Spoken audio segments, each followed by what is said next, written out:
स्वागत है आप सभी का रवि सक्सेस क्लासेस में। दोस्तों, आज हम बहुपद के वो वीवीआई सब्जेक्टिव लेकर आ गए हैं जो बार बार एग्जाम में पूछेगा और इसीलिए वीडियो बहुत ही महत्वपूर्ण हो जाता है आपके लिए। इसीलिए एक एक प्रश्न को अच्छा तरीके से समझ लीजिएगा। प्रश्न है पहला, x square minus 5x plus में 6 के शून्य ज्ञात कीजिए। ये वो प्रश्न है जो हर साल एग्जाम में पूछता है। तो सबसे पहले हम क्या करेंगे, इस बहुपद को हम कुछ मान लेंगे। तो लिखेंगे सबसे पहले हम हल। इस बहुपद को हम px मान लेते हैं। तो px बराबर हो जाएगा x square minus 5x plus में 6। अब देखिए, हमें निकालना है इस बहुपद के शून्यक। तो शून्यक जब भी निकालना होगा ना, तो बहुपद को 0 के बराबर रख दीजिए और उसके बाद जो भी हमें x मिलेगा वह बहुपद का शून्यक हो जाएगा। तो इस बहुपद को हम 0 के बराबर कर देते हैं, मतलब कि px को 0 के बराबर कर देते हैं। तो px को हम 0 के बराबर कर देते हैं। तो px हमारा क्या है, x square minus 5x plus में 6। तो यहाँ पर लिखेंगे x square minus 5x plus में 6 लिख दिए। 0 के बराबर करना है तो 0 लिख दिए बराबर में। अब देखिएगा, यहाँ पर एक्स स्क्वायर का जो गुणांक है 1 है, x का जो गुणांक है वो -5 है और प्लस 6 जो है हमारा कांस्टेंट है। तो क्या करेंगे, एक्स स्क्वायर का गुणांक और जो कांस्टेंट है उन दोनों को आपस में गुना कर देंगे। तो अगर 1 और 6 को गुना करेंगे तो 1 को अगर हम 6 से गुना करेंगे तो आएगा 6 और बीच में कितना है, -5 है। तो हम क्या करेंगे कि कोई दो ऐसा संख्या सोचेंगे जिसको गुना करने पर +6 आ जाए और जोड़ने या घटाने पर -5 आ जाए। तो ऐसा संख्या हम सोच रहे हैं। तो 2 और 3, अगर हम 2 और 3 को ले तो -5 आ सकता है और गुना करेंगे तो 6 आ सकता है। तो क्या करेंगे, एक्स स्क्वायर माइनस का 2x माइनस का 3x तो प्लस में 6 बराबर में 0। अब देखिए, -2 में -3 को जोड़ेंगे तो -5 आ जाएगा और -2 में -3 से गुना करेंगे तो +6 आ जाएगा। तो यही दो संख्या ले लिए हैं। अब हम क्या करेंगे, x यहाँ भी है और x यहाँ भी है, तो x के न्यूनतम पावर को हम कॉमन ले लेंगे। तो x का न्यूनतम पावर कितना है, 1 है। तो हम 1 को कॉमन x को कॉमन ले लेते हैं। x को कॉमन लेंगे तो देखिएगा यहाँ पर 2x था, 1x को कॉमन ले लिए हैं तो 1x यहाँ पर बच जाएगा, माइनस यहाँ से x को कॉमन ले लिए हैं तो यहाँ पर बचेगा 2। ठीक है, फिर देखिएगा यहाँ पर 3 है और 6 है, तो 3 के पारा में 3 भी आता है 6 भी आता है। तो हम 3 को कॉमन ले लिए, 3 कॉमन लिए और x को देखिए, x यहाँ पर है और x यहाँ पर नहीं है तो x को हम रहने देंगे। तो -3 को कॉमन ले लिए तो यहाँ क्या बचेगा, x बचेगा। और देखिए यहाँ पर प्लस है तो बीच में क्या रखें, अगर हम यहाँ पर प्लस रखेंगे तो माइनस प्लस में माइनस हो जाएगा, इसीलिए बीच में हमको माइनस रखना पड़ेगा। और 3 में कितना से गुना करेंगे तो 6 आएगा, 2 से गुना करेंगे तो 6 आ जाएगा, इसीलिए यहाँ पर 2 लिख दिए हैं बराबर में 0।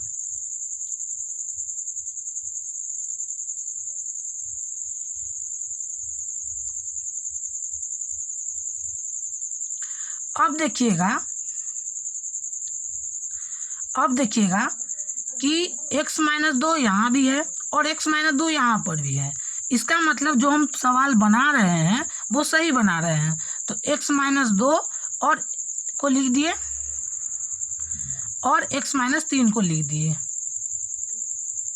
ये वाला x माइनस का 3 बराबर में 0 है तो 0 कर दिए। अब हम क्या करेंगे, एक एक को लेकर 0 के बराबर कर देंगे। तो x-2 को अगर हम 0 के बराबर करेंगे तो हमें x बराबर कितना मिल जाएगा, 2 मिल जाएगा। और उसी तरीके से x-3 को 0 के बराबर कर देंगे इसको, तो x बराबर कितना मिल जाएगा, 3 मिलेगा। तो हम यहाँ पर लिखेंगे अतः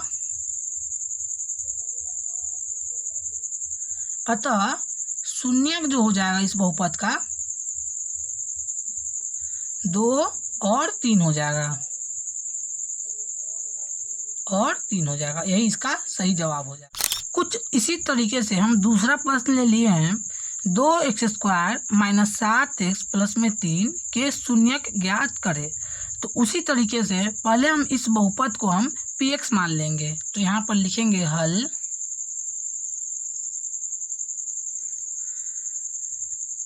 px बराबर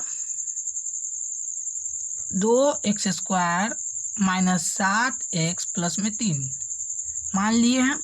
उसके बाद हमें क्या निकालना है, इस बहुपद का शून्यक निकालना है। तो क्या करेंगे, इस बहुपद को हम 0 के बराबर कर देंगे। तो px को 0 के बराबर कर देंगे, px इक्वल टू 0। तो px हमारा क्या है, 2x² माइनस 7x प्लस में 3। तो यहाँ पर लिखेंगे 2x² माइनस 7x प्लस में 3, इसको 0 के बराबर कर दिए। आप यहाँ पर देखिएगा कि x² का जो गुणांक है वो 2 है, x का जो गुणांक है वो -7 है, और +3 जो है हमारा कांस्टेंट है। तो क्या करेंगे, x² के गुणांक और जो कांस्टेंट है दोनों को आपस में गुना कर देंगे। तो x² का गुणांक कितना है 2 और कांस्टेंट कितना है 3। अगर हम इन दोनों को आपस में गुना कर देंगे तो कितना आएगा, प्लस में 6 आ जाएगा। ठीक है, उसके बाद देखिएगा बीच में है -7। तो हमें कुछ इस तरीके से दो संख्या ऐसा सोचना है जिसको गुना करने पर +6 आ जाए और जोड़ने या घटाने पर -7 आ जाए। तो क्या करेंगे, ऐसा हमें एक ही संख्या सूझ रहा है कि 6 और 1 को ले लेते हैं। अगर हम 6 और 1 को जोड़ेंगे तो 7 आ जाएगा, और 6 में 1 से गुना करेंगे तो 6 आ जाएगा। तो 6 और 1 को ले लेते हैं, और माइनस है इसका मतलब दोनों का साइन माइनस में लेना है। और अगर हम दोनों को गुना करेंगे तो देखिए प्लस में आ जाएगा, गुना करेंगे तो प्लस में आ जाएगा, और माइनस है तो दोनों का साइन माइनस लेंगे तो यहाँ पर माइनस में आ जाएगा। तो यहाँ पर लिखेंगे 2x² माइनस का 6x माइनस का x, ये हमारा हो गया प्लस में 3 बराबर में 0। अब देखिएगा -6 में -x जोड़ेंगे, -6x में -x जोड़ेंगे तो माइनस का 7x हो जाएगा। और अगर हम इसका कोफिशिएंट ले लें माइनस का 6 और माइनस का 1, अगर हम इन दोनों को आपस में गुना कर देंगे तो प्लस में 6 आ जाएगा। तो यही होगा। उसके बाद देखिएगा कि 2 के पारा में 2 भी है और 6 भी है, और दोनों में x है, तो हम 2 को कॉमन ले लेंगे, और x का पावर यहाँ 2 है और 1 है, तो x को कॉमन ले लेते हैं, न्यूनतम पावर को। तो यहाँ क्या है, 2 पावर था, 1 पावर कॉमन ले लिए तो 1 पावर हो जाएगा, इसके अंदर हो जाएगा माइनस। और देखिए 2x में कितना से गुना करेंगे कि 6x आ जाएगा 3 से, तो यहाँ पर हम लिख देंगे 3। उसी तरीके से देखिएगा हम यहाँ पर ले लेंगे माइनस को 1, क्यों, क्योंकि देखिएगा यहाँ पर 1 है और यहाँ पर 3 है, तो 1 को कॉमन ले लेंगे। तो इससे क्या होगा, देखिए x यहाँ पर लिख देंगे। अब देखिए यहाँ पर प्लस है, तो यहाँ पर क्या लिखेंगे कि प्लस आएगा, माइनस लिखेंगे, तो माइनस से गुना करेंगे तो प्लस आ जाएगा, और यहाँ पर लिख देंगे 3 बराबर में 0 हो गया। अब देखिए यहाँ भी और यहाँ भी दोनों क्या है, बराबर है, तो मतलब कि जो हम बना रहे हैं वो सही बना रहे हैं। अब देखिएगा जो हमारा फैक्टर होगा x माइनस का 3 हो जाएगा और 2x माइनस का 1 हो जाएगा। अब हम क्या करेंगे, बारी बारी से सबको 0 के बराबर कर देंगे। तो x माइनस 3 को अगर हम 0 के बराबर करेंगे तो x बराबर कितना आ जाएगा, देखिए माइनस का 3 है, बराबर के जब इधर जाएगा तो प्लस में आ जाएगा, तो प्लस में 3 आ गया। उसी तरीके से अगर हम 2x माइनस 1 को 0 के बराबर करें तो 2x है और -1 है, जब बराबर की इधर जाएगा तो प्लस में 1 हो जाएगा, और x बराबर क्या हो जाएगा, 1/2 हो जाएगा। यानी कि जो हमारा शून्यक होगा +3 हो जाएगा और 1/2 हो जाएगा। शून्यक इतना है। इस सवाल का यही आंसर होगा। देखिए तीसरा नंबर प्रश्न है, किसी बहुपद के शून्यक 2 और 5 है तो बहुपद ज्ञात करें। इस तरह का प्रश्न भी हर बार एग्जाम में पूछता है। हम बोले ना एक एक प्रश्न भी आई है, इसीलिए पूरा वीडियो को अंत तक देखें। देखिए शून्यक दिया हुआ है 2 और 5, तो हम क्या करेंगे, एक शून्य को कुछ और मान लेंगे, दूसरे शून्य को कुछ और मान लेंगे। तो देखिए सबसे पहले हम लिखेंगे यहाँ पर हल। यहाँ पर लिखेंगे माना शून्यक अल्फा और बीटा है, अल्फा और बीटा है। तो एक शून्य को हम अल्फा मान लेंगे और दूसरे शून्य को हम बीटा मान लेंगे। तो लिखेंगे यहाँ पर अल्फा बराबर 2 और बीटा बराबर 5। 2 को हम अल्फा मान लिए हैं और 5 को हम बीटा मान लिए हैं।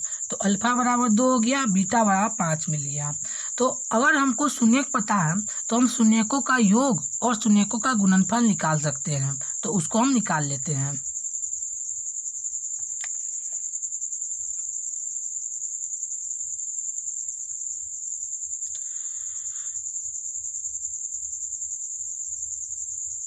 तो अल्फा प्लस बीटा क्या हो जाएगा, अल्फा है 2 और बीटा है 5, 2 प्लस में 5 हो जाएगा 7, और अल्फा इंटू बीटा क्या हो जाएगा, अल्फा है 2 और बीटा है 5, तो 2 इंटू में 5 ये हो जाएगा 10। अब देखिएगा हमको शून्य कितना दिया हुआ था, हमें शून्य दिया हुआ था 2, अल्फा और बीटा। इसका मतलब 2 शून्यक है यानी कि द्विघात बहुपद होगा। तो हमें क्या निकालना है, द्विघात बहुपद निकालना है। तो द्विघात बहुपद का हम सूत्र यहाँ पर लगा देंगे, तो यहाँ से हमको बहुपद मिल जाएगा। तो यहाँ पर लिखेंगे द्विघात बहुपद के सूत्र से, द्विघात बहुपद के सूत्र से। तो द्विघात बहुपद का क्या सूत्र होता है, द्विघात बहुपद का सूत्र होता है x² minus alpha plus beta into x plus alpha into beta. अब देखिएगा हमें अल्फा प्लस बीटा भी पता है और अल्फा इंटू बीटा भी पता है। तो लिखेंगे यहाँ पर x² minus alpha plus beta कितना है, 7 है। तो यहाँ पर लिखेंगे 7x प्लस में अल्फा इंटू बीटा कितना है, तो 10 है। तो 10 यानी कि यह हमारा बहुपद निकल गया, यही हमारा आंसर हो जाएगा। देखिए चौथा नंबर प्रश्न में उसी तरीके से लिए हैं। प्रश्न है किसी बहुपद के शून्यकों का योग 5 और शून्यकों का गुणनफल 7 है तो बहुपद ज्ञात करें। अब देखिए यहाँ पर शून्यक नहीं दिया है, शून्यकों का योग दे दिया है और उसी तरीके से शून्यकों का गुणनफल दे दिया है।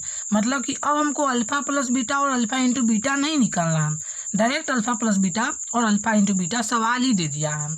तो हम यहाँ पर लिखेंगे हल अल्फा प्लस बीटा क्या है, शून्यकों का योग है। तो शून्यकों का योग दे दिया है 5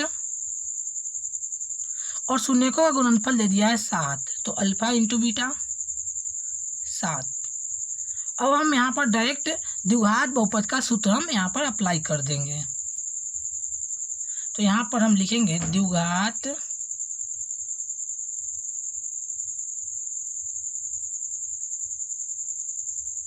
बहुपद के सूत्र से।